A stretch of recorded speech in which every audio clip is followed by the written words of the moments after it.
Hello बच्चों, हमारा YouTube channel AC square में आपका स्वागत है। और आज मैं आपके सामने क्लास 10 चैप्टर नंबर 14 स्टैटिक्स लेकर आया हूँ। उसका बेसिक्स पढ़ेंगे आज, उसके बाद हम लोग एक्सरसाइज करेंगे।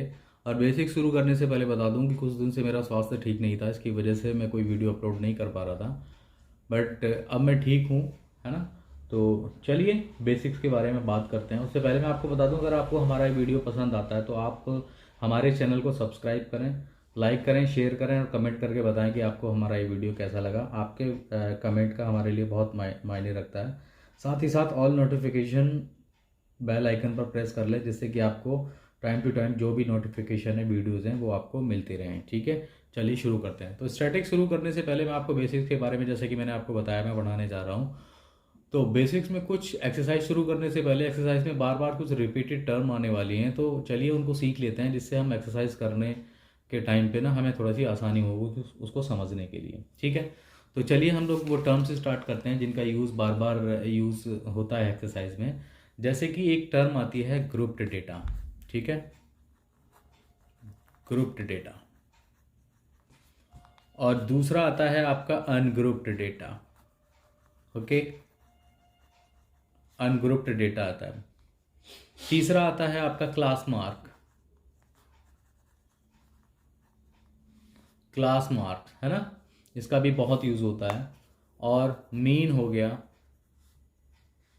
मीडियन हो गया,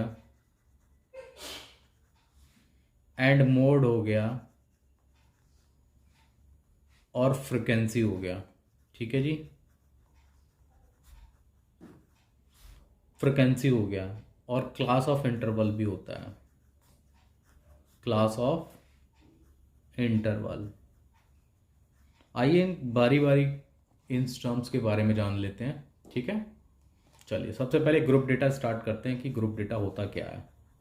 आपको पहचानना होता है कि सवाल हमारा ग्रुप्ड डेटा का है कि अनग्रुप्ड डेटा का है।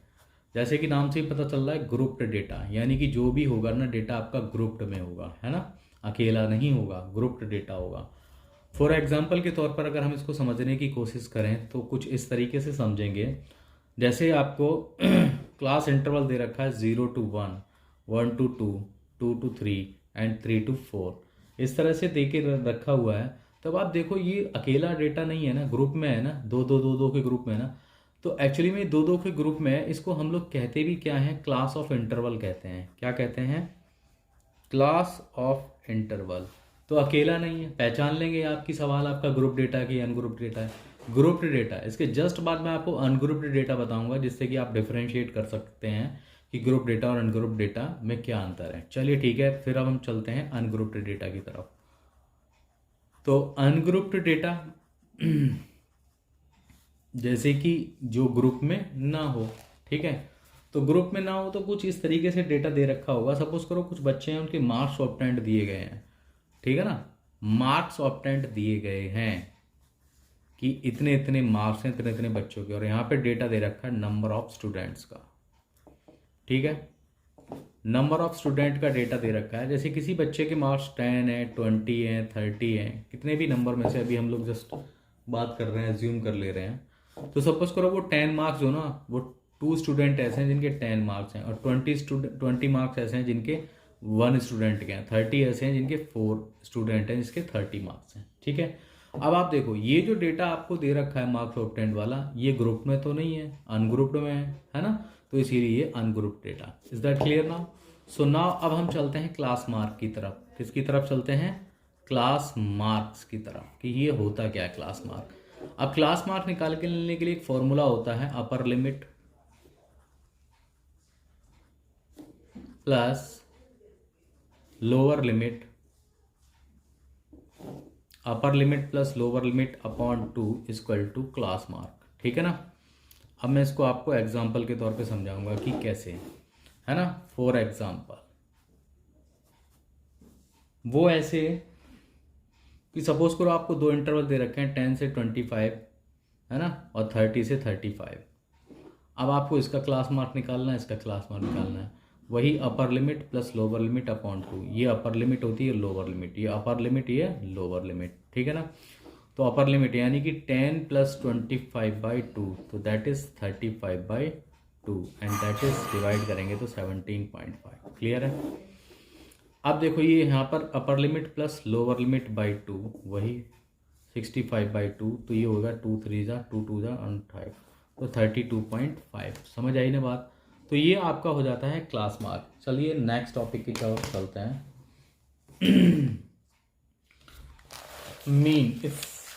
मीन आप लोग सब जानते हैं। आपने कई सारी क्लासेस में 4th 5th 6th 7th 8th 9th में पढ़ा होगा। मीन एक्चुअली में होता है क्या, आपको पता है कि सम ऑफ ऑल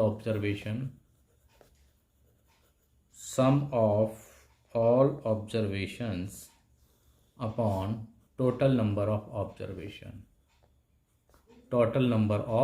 ऑब्जर्वेशन, इसी को कहा जाता है मीन। यानी कि कुछ आपको ऑब्जर्वेशंस दिए होंगे, उन सबको ऐड करना है और काउंट करके उसी से डिवाइड कर देना है, तो आपका आंसर आ जाएगा। ठीक है ना। जैसे आपके पास कोई नंबर दे रखा है 1 2 3 4 5, इसका आपने मीन निकालना है, तो आप कैसे निकालेंगे 1 + 2 + 3 + 4 + 5 और एक काउंट कर लेंगे 1 2 3 4 5 5 है तो 5 से डिवाइड 5 4 9 12 14 15 तो 15/5 5 बन जा 3 जा तो 3 आ गया मीन। ये तो हो गया पुराना काम जो हम लोग करते थे। अब हमें इस स्टैटिक्स में ना नया काम सीखना है। ठीक है। तो स्टैटिक्स में नया काम सीखना है। पहला क्या है, हम जो ना मीन अब जो निकालेंगे, कुछ हमारे पास मेथड्स हैं उसके थ्रू निकालेंगे। जैसे कि पहला आता है डायरेक्ट मेथड। पहला क्या आता है, डायरेक्ट मेथड। सबसे आसान मेथड यही है, कम कैलकुलेशन होती है और बड़े आसानी से निकल जाता है। आसान तो सारे ही हैं, थोड़ी सी प्रैक्टिस है। और इसको बोलते हैं एज्यूम्ड मीन मेथड, है ना। दूसरा मेथड है एज्यूम्ड मीन मेथड। और तीसरा होता है एक हमारा स्टेप डेविएशन मेथड। तो इन तीनों के बारे में बस मैं आपको बस जिक्र कर दे रहा हूँ कि ये सब होते हैं, इनसे मीन निकालेंगे। जब हम लोग सवाल करेंगे तो आपको बताएंगे एक एक मेथड तरीके से। ठीक है, आपको समझ में आ जाएगा।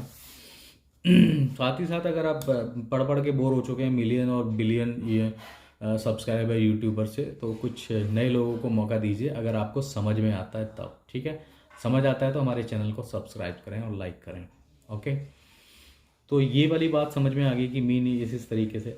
दूसरा आपको सवाल करते हुए वैसे मैं बताऊंगा भी कि हमारे जो एग्ज़ाम में जो सवाल आते हैं, डायरेक्ट प्रोसेस का नाम ले देता है कि आप मीन निकालो, ये डेटा एज्यूम्ड मीन मेथड से, या ये डेटा स्टेप डेविएशन मेथड से आया डायरेक्ट मेथड से, या कई बार ये कह देता है कि आप एक अप्रोप्रिएट मेथड ढूंढो, यानी कि जो भी आपको उचित लगे, सही मेथड लगे, उस मेथड से आपको मीन मेथड निकालना है। तो वहाँ पर चॉइस का मामला आ जाता है। जब चॉइस का मामला आ जाता है तो फिर आप बड़ी आसानी से निकाल सकते हैं। तो सबसे पहले जो आसानी वाला जो है ना डायरेक्ट मेथड है, उसके बाद में फिर ये है, और तीसरा वाले में थोड़ी कैलकुलेशन लेंथी है, थोड़ी सी ज़्यादा है। ठीक है, अब इसके बाद में आ जाते हैं अपन लोग मीडियन, कि ये मीडियन होता क्या है। तो मीडियन को मैं हिंदी में लिख भी देता हूँ बीच में। ठीक है, कैसे, जैसे आपके पास कोई नंबर है 1 2 3 4 5 6 एंड 7।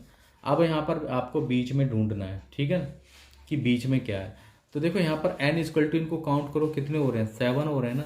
अगर n आपका इवन है और n आपका ऑड है, अगर इवन है तो n/2 फॉर्मूला लगाएंगे, तो बीच में निकाल लेंगे कौन सी टर्म बीच में आएगी। अगर ऑड है तो n+/2 करेंगे। तो यहाँ पे n इक्वल टू तो 7 है, तो 7 तो ऑड नंबर है, तो यहाँ पर कितना हो जाएगा, इस वाले फॉर्मूले में लगाएंगे 7 + 1/2 तो 8/2, तो एंड 2 4 = 4, यानी कि 4th टर्म। ठीक है ना, यानी कि बीच में जो मीडियन जो आएगा 4th टर्म आएगी। तो गिन लो 1 2 3 4, तो ये इसका मीडियन है। क्लियर है ना। मीडियन टॉपिक खत्म हो जाता है। अब हम लोग मॉड के बारे में बात करेंगे कि मॉड क्या होता है। सो मॉड क्या होता है देखेंगे। मोड एक्चुअली में क्या होता है, हाईएस्ट फ्रिक्वेंसी होती है। क्या होती है जी, हाईएस्ट फ्रिक्वेंसी, यानी कि सबसे ज़्यादा फ्रिक्वेंसी जो है ना वो कौन सी है ना। मैं आपको देखो बता भी देता हूँ कि आपको नंबर ऑफ़ फ्रिक्वेंसी भी पहचानना पड़ेगा। तो नंबर ऑफ़ फ्रिक्वेंसी, जैसे इस तरह के हम लोग जो सवाल करते थे ना, ये रहा, जैसे मैंने आपको समझाया था अनग्रुप्ड डेटा में, ग्रुप डेटा में, कि यहाँ पर देखो नंबर ऑफ़ स्टूडेंट है, मार्क्स ऑब्टेंड है। तो मैंने जब भी आपके पास में ये इस तरह से आ जाए ना, number of student, number of this, number of houses, number of this, तब आप क्या करेंगे, तब आप ये करेंगे तो आपको पता चल जाएगा वो हमारा जो ना फ्रिक्वेंसी होता है, यानी कि FI होता है। फ्रिक्वेंसी को FI से डिनोट करते हैं, तो वो FI होता है। सवाल ये आता है कि लेफ्ट साइड में भी कई बार आपको ये पता चलेगा कि नंबर ऑफ़ दिस आपको मिलेगा, लेकिन पहचानने वाली बात ये होगी कि जो हमारा जो फ्रिक्वेंसी जो होता है ना, वो हमारा अनग्रुप्ड डेटा में होता है, यानी कि सिंगल सिंगल नंबर में होगा। या अगर यहाँ पर लेफ्ट साइड में ग्रुप्ड में दे रखा है तो वो हमारी कभी भी फ्रिक्वेंसी नहीं होगी। ठीक है ना, समझ में आती है बात? चलिए ठीक है, तो नंबर ऑफ दिस है, तो ये कई बार यहाँ पर भी नंबर ऑफ और यहाँ पर भी नंबर ऑफ होगा, तो यहाँ पर ना ग्रुप डेटा में दे रखा होगा तो वो फ्रिक्वेंसी नहीं हो सकती कभी भी। ग्रुप डेटा क्लास इंटरवल में कभी भी फ्रिक्वेंसी नहीं होती, क्लास इंटरवल कभी फ्रिक्वेंसी का पार्ट नहीं हो सकता, इसीलिए एफ आई ये माना जाएगा। ठीक है, ये मैंने बताना ज़रूरी समझा, और वैसे जैसे सवाल कराऊंगा तो मैं बताऊंगा ही। तो इसको एक एग्जाम्पल से समझते हैं। फॉर एग्जाम्पल, तो यहाँ पर सपोज करो मार्क्स ऑब्टेंड दे रखा हुआ है आपको। क्या दे के रखा हुआ है? Marks obtained. ठीक है ना, कोई बच्चे हैं और यहाँ पर दे रखा है नंबर ऑफ स्टूडेंट, कुछ बच्चे हैं उनका दे रखा है कि इतने इतने मार्क्स आए हैं। ठीक है जी, तो सपोज करो यहाँ पर ना किसी बच्चे के 20 आए, किसी के 30 आए, किसी के 10 आए, किसी के 20, किसी के 40 रिपीटेड हो जाएगा, 40 आए, 50 आए, ऐसे ऐसे करके आ रहे हैं। तो 20 जो मार्क्स आए ऐसे बच्चे हैं 2, 30 जो मार्क्स आए ऐसे बच्चे हैं 3, ऐसे 10 है तो 1, 40 है ऐसे 8 बच्चे हैं, 50 है तो ऐसे 7 बच्चे हैं। तो मैंने आपको पहले ही बता दिया था कि जो मोड जो होगा वो हाईएस्ट फ्रिक्वेंसी होगा। तो आपको देखो मार्क्स ऑब्टेंड ये तो फ्रिक्वेंसी हो ही नहीं सकता, क्योंकि मैंने बोला नंबर ऑफ में देखना है आपको कॉलम, तो फ्रिक्वेंसी आपकी ये हो जाएगी, ये तो होगी नहीं। अब आप बोलोगे सर आपने तो बोला था कि ग्रुप डेटा में अगर नहीं होगा तो वो भी फ्रिक्वेंसी होगी, वो बात बिल्कुल ठीक है, बट आप ये भी तो देखो मार्क्स ऑब्टेंड दे रखा है, नंबर ऑफ कुछ तो आ ही नहीं रहा ना। अगर यहाँ नंबर ऑफ दिस आ रहा होता तब हमारे फ्रिक्वेंसी, तब हमें जो ना क्लास इंटरवल में दे के रखा होता, तो क्लास इंटरवल में तो फ्रिक्वेंसी होती नहीं है, तो ये वाला मामला फेल हो जाएगा फ्रिक्वेंसी का। तो फ्रिक्वेंसी यही रहेगी हमेशा, कभी भी नंबर ऑफ दिस तो वो। अब आप मैंने बोला कि मॉड निकालना है तो हाईएस्ट फ्रिक्वेंसी, यानी कि हाईएस्ट, अब इसमें सबसे बड़ा इस वाले कॉलम में नंबर कौन सा है? 8 है ना, तो हमारी हाईएस्ट फ्रिक्वेंसी कितनी हो जाएगी? 8 हो जाएगी। हाईएस्ट फ्रिक्वेंसी कितनी हो जाएगी? 8 हो जाएगी। अब इसके लेफ्ट साइड में देखेंगे तो ये 40, तो मॉड कितना हो जाएगा जी? मॉड हो जाएगा 40। कितना हो जाएगा? लेफ्ट साइड में देख लेंगे मॉड कितना हो जाएगा, 40। ठीक है जी, तो मॉड कितना हो जाएगा? 40। तो यहाँ पर हमारे बेसिक्स खत्म होते हैं, जिन जिन टर्म्स का यूज़ ज़्यादातर होता है एक्सरसाइज करने में, वो सभी मैंने बता दिए हैं आपको। वीडियो अगर अच्छा लगता है लाइक शेयर कमेंट करें, नए हैं तो सब्सक्राइब करें, साथ ही साथ बेल आइकन को प्रेस कर लें ऑल नोटिफिकेशंस पे। ठीक है, अगर पढ़ते पढ़ते बोर हो चुके हो मिलियन बिलियंस यूट्यूबर से, तो मौका दीजिए एक ऐसे यूट्यूबर से। सिर्फ तभी मौका दें जब आपको पसंद आए हमारा ये चैनल। ठीक है, तब तक के लिए धन्यवाद, मिलते हैं जल्दी ही नेक्स्ट वीडियो में। So thank you very much.